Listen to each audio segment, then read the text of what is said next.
What's up guys, it's Cole from Higher Perspective Photography, and today we are going to be doing a video on what's in my bag.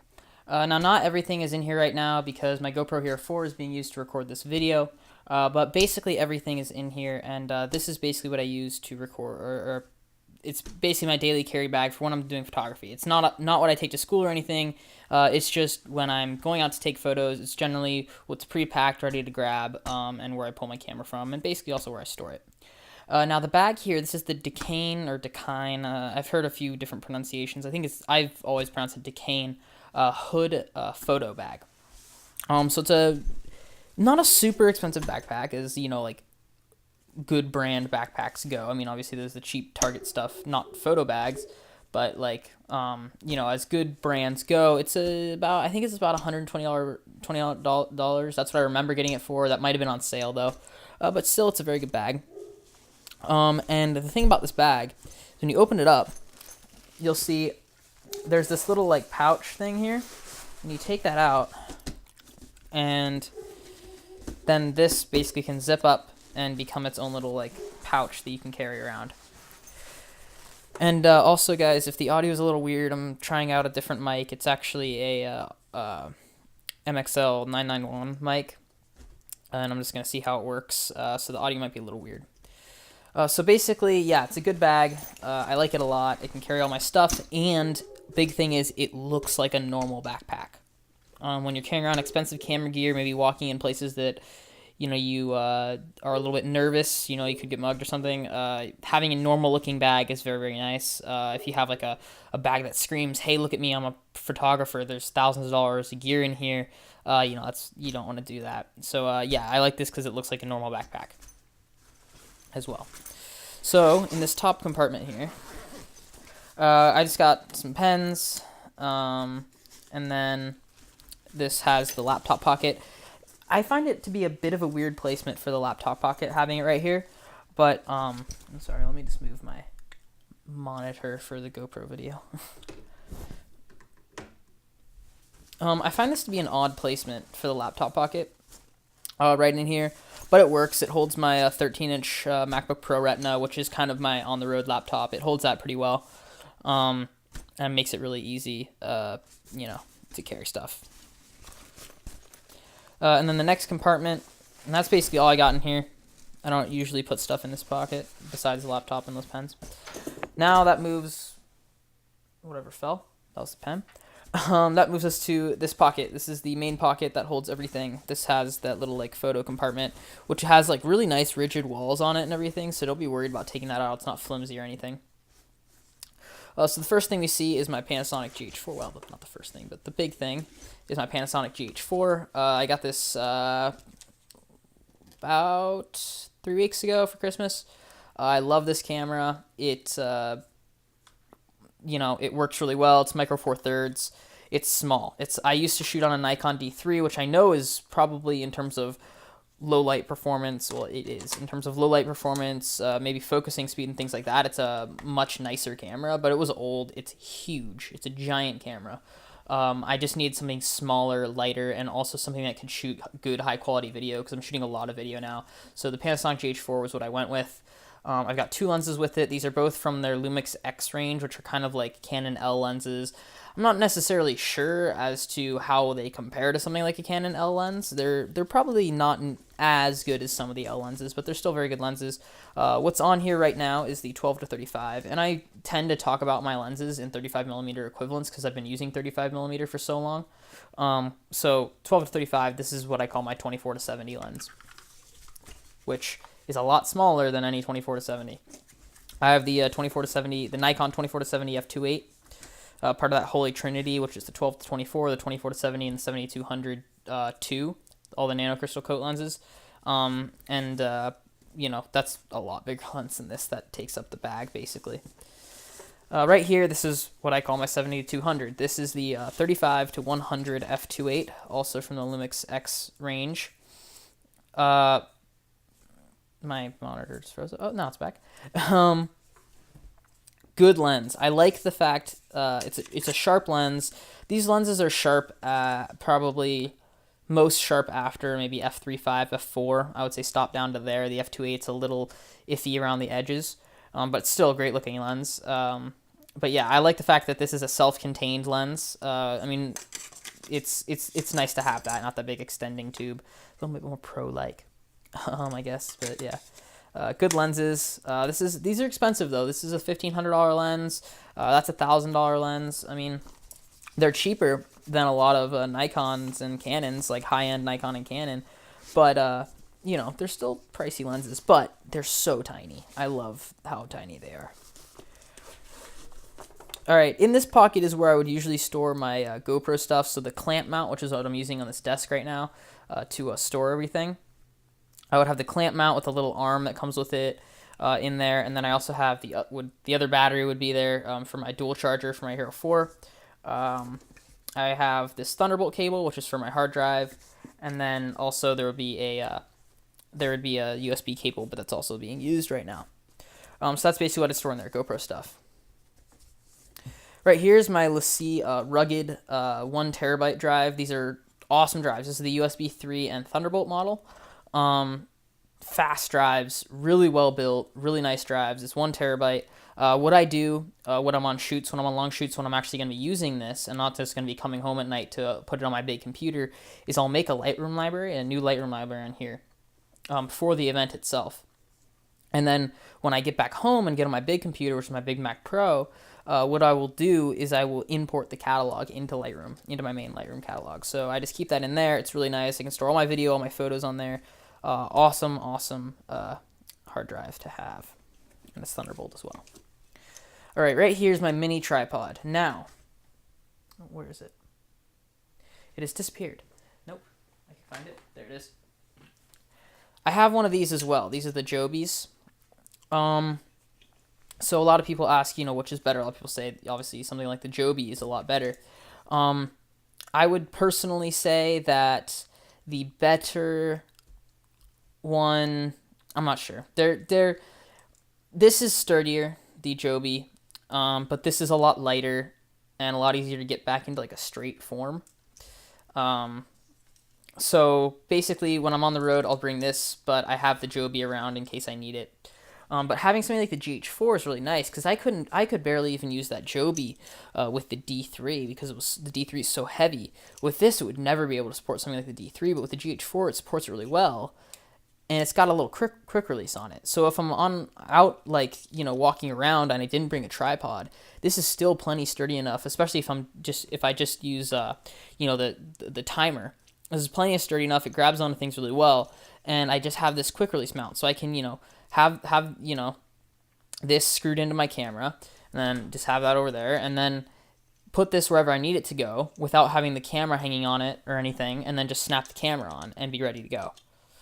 So a really nice tripod. Now I can't figure out the brand. It says SX or XS series on it, and I looked those up. I can't find the brand. I got this at North Star when I was in Tahoe. But I can't figure out who makes it or anything. So if anybody knows what this is, you know, feel free to, you know, post a comment up there. But I have no idea who makes this. You can probably find them anywhere. That probably means they're relatively generic. This is just the bag for the 12 to 35 lens. I keep the bags, you know, keep them safe. Since they're not nearly as big as some like with the cases that the Nikons come in. Here's just 2 other GoPro mounts and that little like rubber stopper thing. I just got that laying around in case I need it. This is the, it's in the GoPro's in the frame mount right now, but this is the non-waterproof back door for the Hero 4. Now, this is a iPhone stand, like an iPhone holder. It's made by Joby. It has this little like clip thing.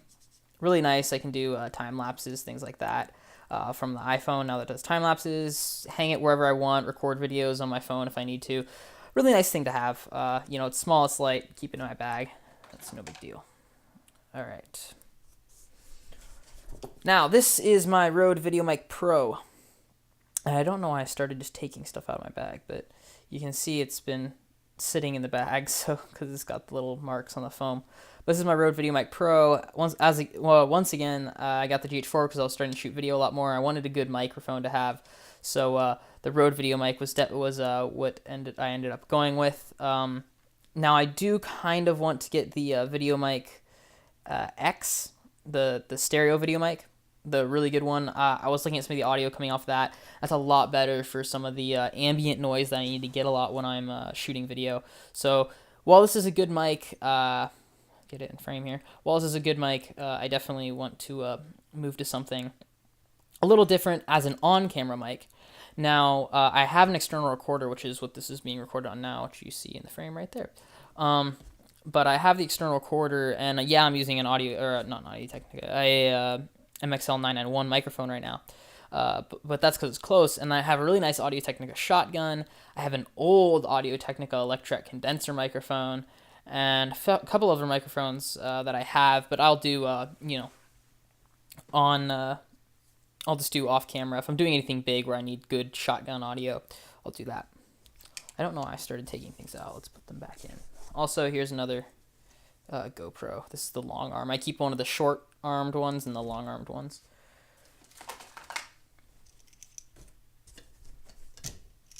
Whoops.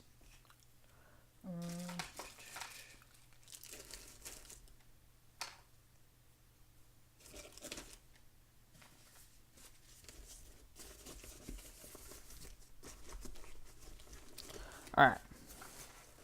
So that's the main pouch. Now, yeah, I went over everything that's out of it as well. Now in this pouch, which you can't really see, but there's like a top pouch in here, I keep usually some film, so I don't have to remember to load film whenever I bring my film cameras. I'll just keep a roll of 35. This is Ilford 100 black and white. I switch between 100 and 500. Or sorry, 100 and 400. And then I also keep a roll of 120 because I do have a Crown Graphic camera with a 120 back. I also shoot 4x5 with it. But in case I run out of film on my 120 back, since you only get 12 exposures, just got a roll of 120 in there in case I need it. Since I usually travel with both, I'll usually bring this bag as well if I'm shooting film. I have a different bag for my Crown Graphic. It's an old bag, but I'll usually have this with me because I like taking digital as well. You know, a little bit more freedom.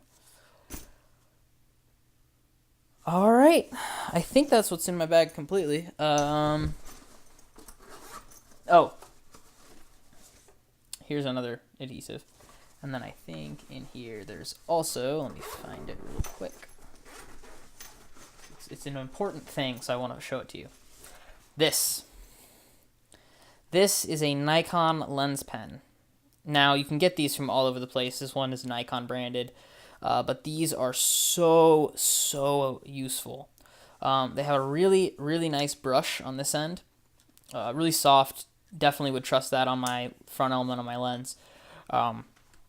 Really super nice brush on there. And then also they have this thing, which you twist it a little bit, and there's a little carbon pad inside there.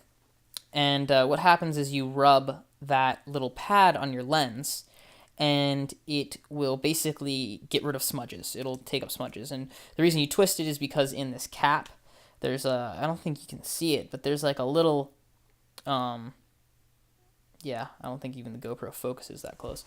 But there's a little, like, spongy type thing that has that carbon in it, that allows it to get on that little pad on the end of the brush there. So definitely very useful. I would say that's the only thing when you're actually out and about, if you're going to bring something light and easy, that's not like a case of, you know, really nice lens cleaning equipment. I'd say it's the only thing that you should clean your lens with. Not your shirt, not a microfiber cloth, just that thing. It works so well, definitely useful, definitely trust it. Definitely something to look into. All right, guys, so that is what's in my bag. Total weight with everything in it is probably around 15 pounds. So not too bad. Yeah, I'd say it's about 15 pounds. Not too bad, though. Definitely worth it. Definitely a good bag. This is also designed for snowboarders, so I can carry my snowboard in there, and this is actually a really hard rubber, just to keep your snowboard edges from cutting through it. So I can keep my skateboard on there, keep my snowboard on there, whatever I need. I never really do that, though, but I can hold it. It also, this doubles as a tripod holder, or a monopod. I guess you could put a tripod in there. It's down here. It's got both the like the rain sleeve and the little tripod holder. And I'll be right back. I'm going to go grab my monopod and my tripod and show those to you.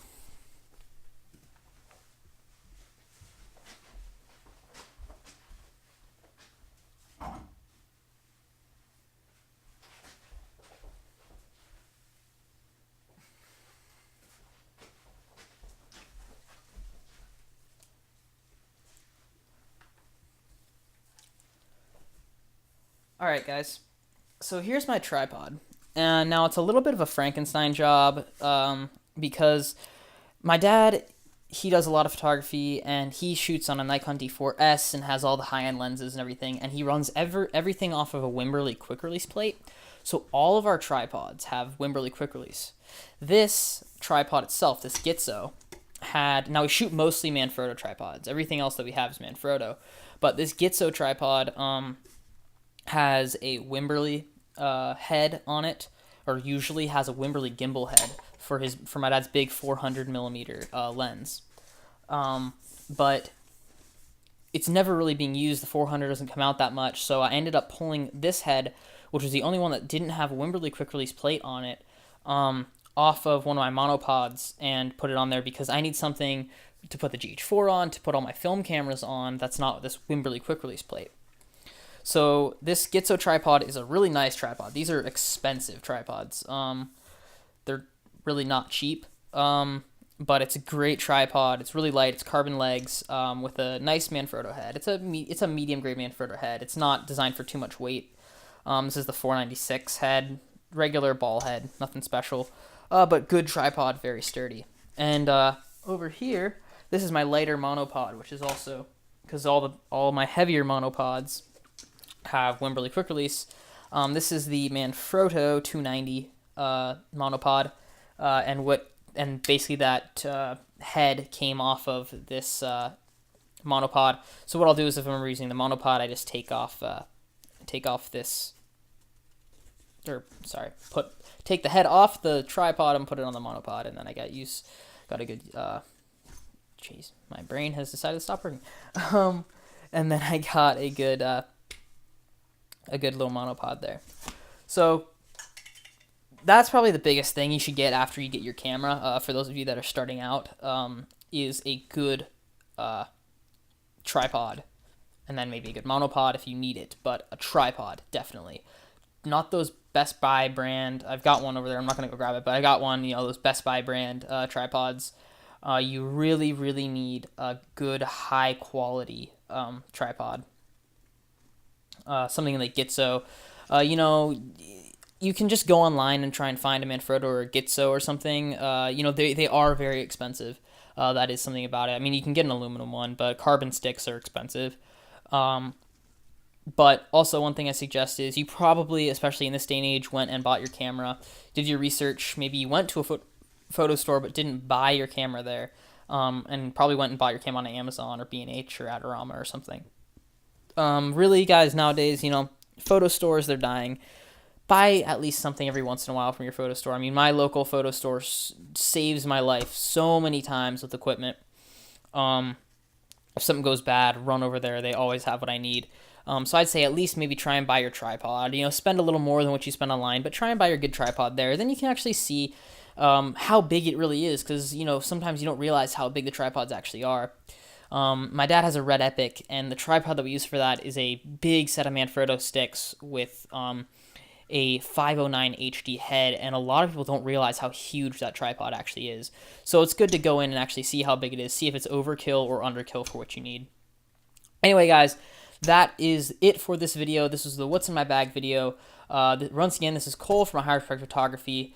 Thank you guys for watching, and I hope that you hit that like button, hit that subscribe button, and comment if you want to see different videos on different topics. I do film in black and white and also digital photography, and as well as video. So anyway, guys, thank you for watching. Remember to subscribe. I will see you next time.